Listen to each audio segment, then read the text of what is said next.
Thank you for that introduction. Howdy, y'all. Today we're going to be talking about the verification of randomized algorithms.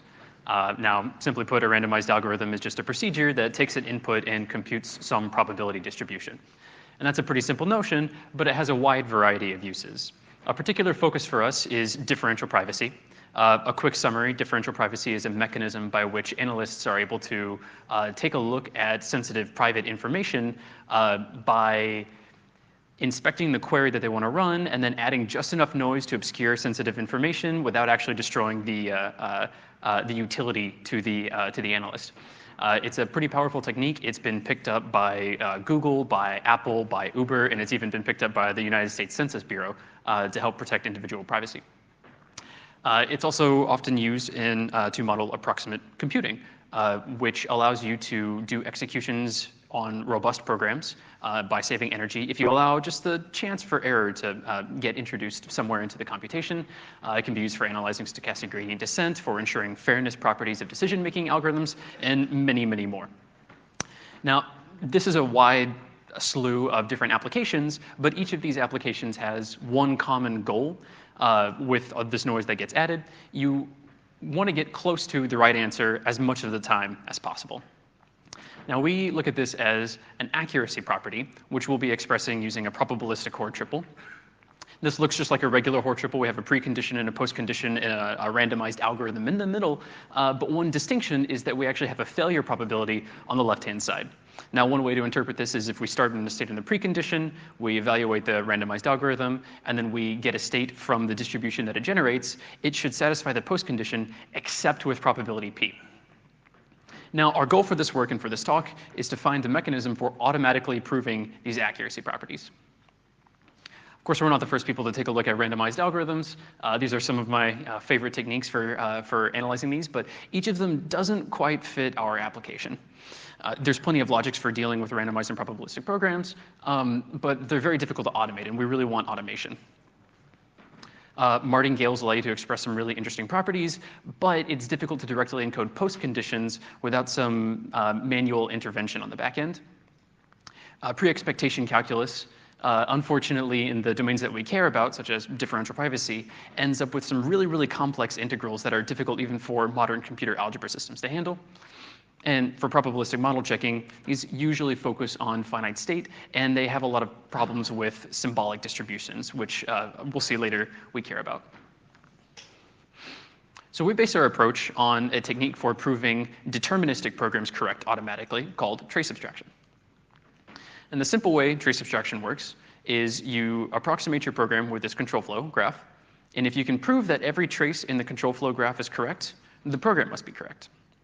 This is easy to automate because all you need to do is sample traces and prove individual traces correct. To illustrate, if we have just a single trace, we can hand it off to some SMT solver with whatever encoding is appropriate for the domain. We can prove it correct, and then we can just move on to the next one. So we can get another trace and prove that one correct, get another trace and prove that one correct, and then probably realize that if there's loops here, we might just be pulling traces forever and never actually terminate. So we take a look at the proof of one of these and generalize it by adding some back edges so that you're able to prove whole sets of traces simultaneously.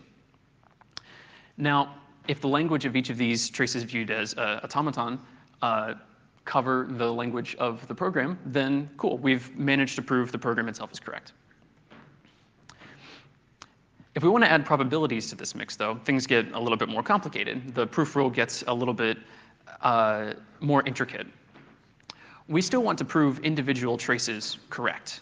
But because these traces are probabilistic, when we prove them correct, we're naturally going to be accumulating some chance of failure. What we desire is if we want to prove an accuracy condition over the whole program with failure probability p, the sum of the failure probabilities of every individual trace should sum up to be less than p.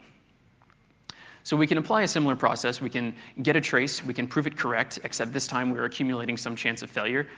The trace is correct, except with some probability p sub 1. We can do the same with p sub 2, and we can even focus on generalizing traces so that we generate proof automaton.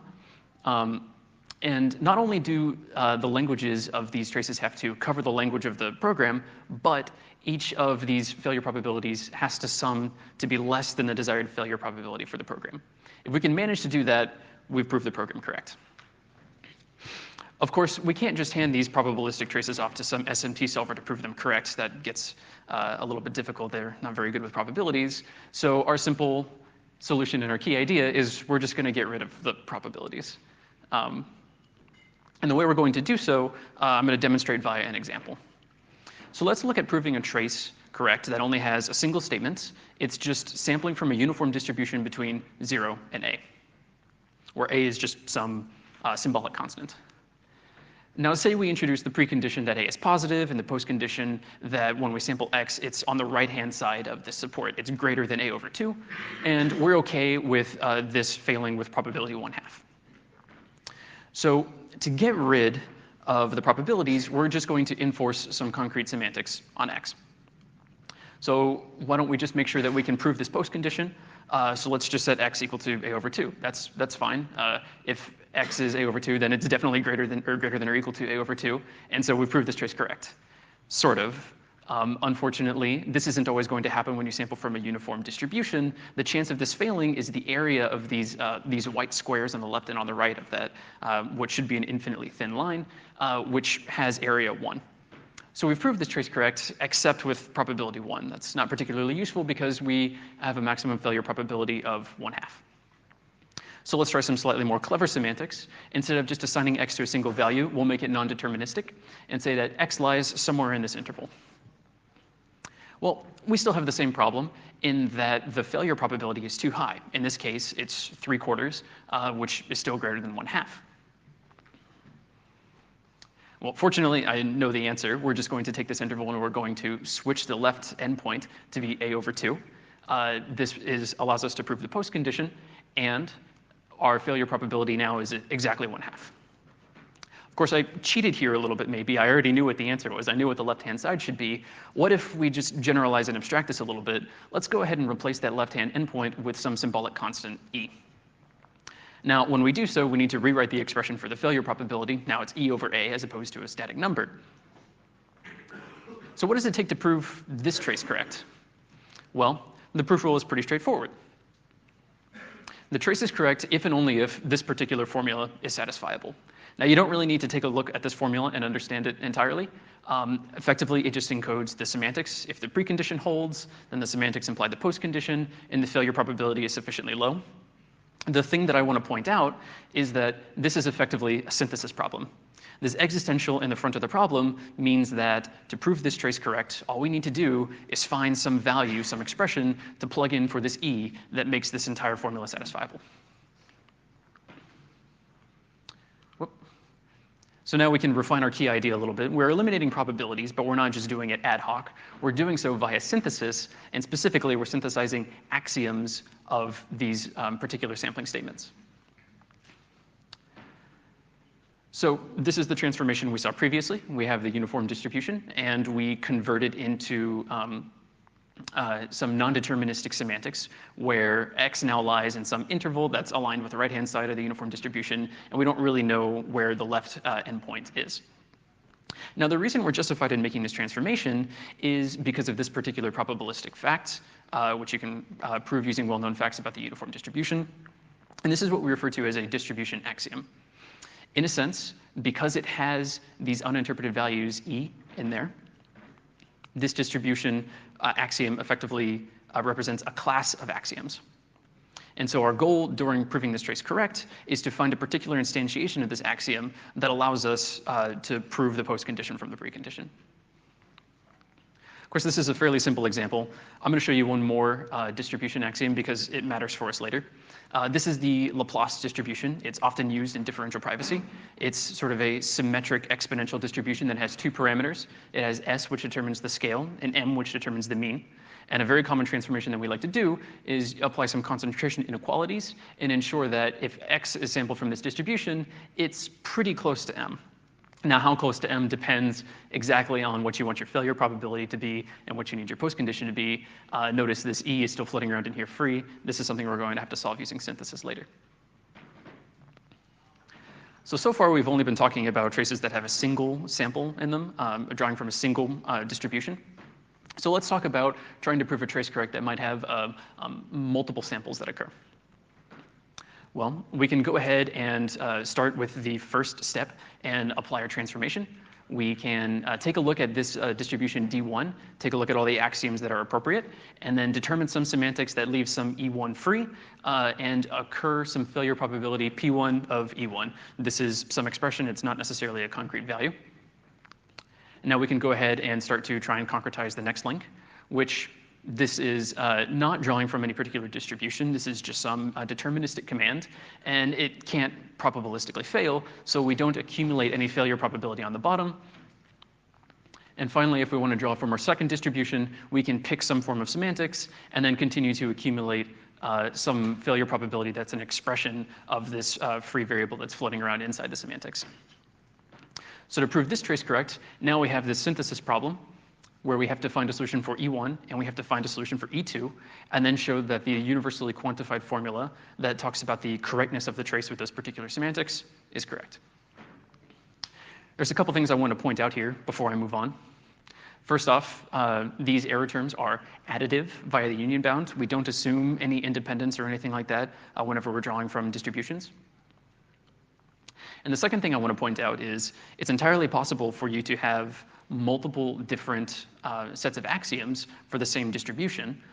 It's also entirely possible for you to find a solution to the synthesis problem that may prove a trace correct, but is not amenable to proving the whole program correct. So very often when we're trying to prove programs correct, we'll make a decision here, but we might have to backtrack and change our mind later. Okay. So this is how we prove whole traces correct. To prove a program correct, we're still not done. We've got to go through all these other steps. And there's quite a lot of them. So to finish the algorithm, first we have to end up solving the synthesis problem. We do so via template-based enumeration. Then we need to take the satisfying assignment and use it to generate a proof automaton. To do so, we use Craig interpolation. From there, we can optimize our proof of the whole program by merging disjoint automata to help lower the total sum of the failure probabilities. And then finally, we can generalize our proof by adding back edges, which ultimately amounts to loop invariant discovery. Now, these are all fairly classic, well-known techniques, but their application here is maybe a little bit subtle. All the details are, of course, in the paper. So I want to spend the rest of my time talking a little bit about a case study, a program that we were interested in that we wanted to prove correct. And this program is report noisy max. This is a very common primitive in differential privacy. Effectively, what it does is it takes a set of queries, evaluates them, and then noisily returns the index of the query with the highest value. Now, that may not seem very useful, but it has a whole slew of applications. Say you are trying to determine the most common disease that's occurring at a hospital at any given moment, but you don't have authority to be looking at individual patient records and accumulating a count. You could construct a query that gives you the count for any particular disease, apply report noisy max, and it would give you the disease that is the most common. You could proceed with your analysis from there. Pictorially, we evaluate each of these queries, and then we apply some noise to them. I've highlighted where the sampling actually happens in the code on the left, but reading this code isn't particularly important. And then it returns the index, but not necessarily the value of the query that has the highest value. Now, I haven't talked about the precondition and the postcondition at this point, except for the fact that I want to say that the postcondition looks a little bit scary. The inequality is a little messy, but it's not too bad. Really what it says is that the answer that you get is not too far from the actual good answer. And how far from the actual good answer it is really depends on the failure probability that you provide. This is a strength of the technique that we're able to analyze programs where we have symbolic failure probabilities and symbolic postconditions like this. Of course, we don't really have to worry about this scary, scary postcondition because an implementation of this particular technique is able to prove this correct automatically in about a half a minute. And to my knowledge, this is the first instance where a tool has been able to automatically prove utility of report noisy max. Of course, we didn't just stop at report noisy max. We looked at a whole host of other differentially private algorithms from all across the literature all the way back to the 60s, randomized response and exponential mechanism. Again, we were able to prove all of these correct, and we're the first tool to be able to do so automatically. If you're interested in the paper, we also have a nice case study where we analyze an approximate computing algorithm, which is trying to do some image processing. In conclusion, I presented trace abstraction with probabilities, which allows you to automatically prove accuracy conditions of randomized algorithms. Now, we applied these techniques that I showed you previously to multiple different differentially private algorithms from the literature. These are very commonly used. They sort of act as primitives for a whole lot of other complicated algorithms. And we were able to prove them correct automatically for the very first time. And the key takeaway of why we were able to do this is that we managed to eliminate probabilities by reducing down to synthesis of axioms of distributions. With that, I'm open for questions. And thank you very much for your time.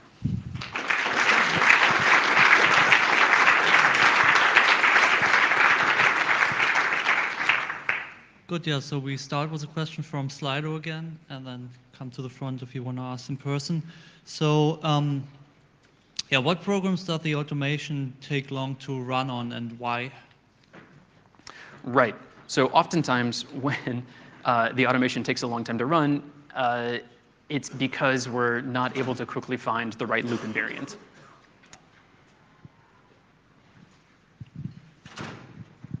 Hi, Calvin.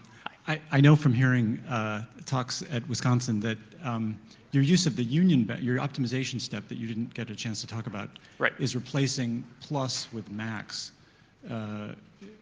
How often is your algorithm sort of searching for solutions to overexpending the bound? That you go over your budget and therefore you have to that it has to find some other automaton that allows a max to be used instead of a plus. And sort of a second part of the question is, do you have anything in your algorithm that that helps to find situations where max can be used instead of plus?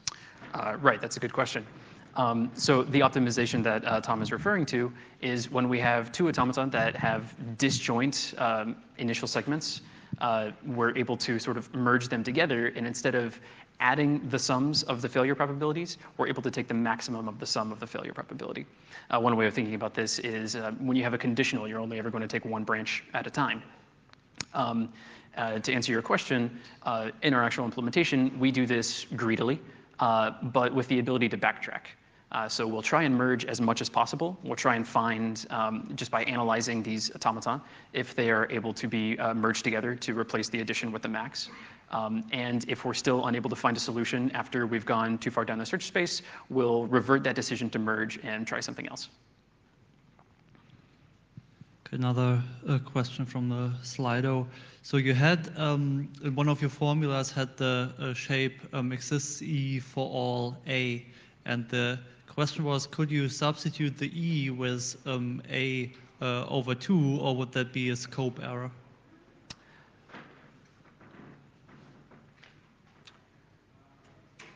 You should be able to substitute E with A over 2.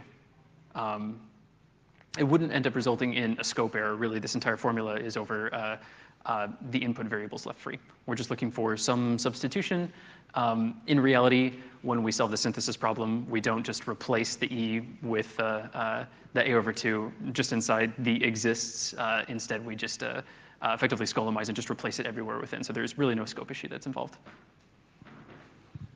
Thanks for the nice talk. One question. So the sparse vector technique has a different accuracy statement than the other case study you show. How do you prove that? It has traditionally, it has a more implication kind of statement, like if you are above the threshold, you have one guarantee. If you are below the threshold, you have another guarantee. Right. So report noisy max has a very nice, comparatively easy to state postcondition. Effectively, when it comes time to encode something like above threshold, we also have a flag that tracks if the result is going to be above or below. And then the postcondition is just a lot longer because we have this disjunction that depends on which direction the flag is flipped in. So we have time for a final question from Slido. So how do you choose the distribution axiom or the axiom class or scheme? Is it tailored to the specific program conditions? Right, so whenever we're trying to prove that a program is correct, we will consider all possible axioms that we know that are relevant. In theory, it could be tunable based on the application, but for the most part, there's only a few axioms you really need, and trying to check the different axioms isn't terribly expensive. So the axioms that we pick are sometimes based on the classical proofs of accuracy for some of these randomized algorithms. Other times, they are just interesting or relevant facts about the distributions themselves. Okay, yeah, well, thanks, Calvin, again.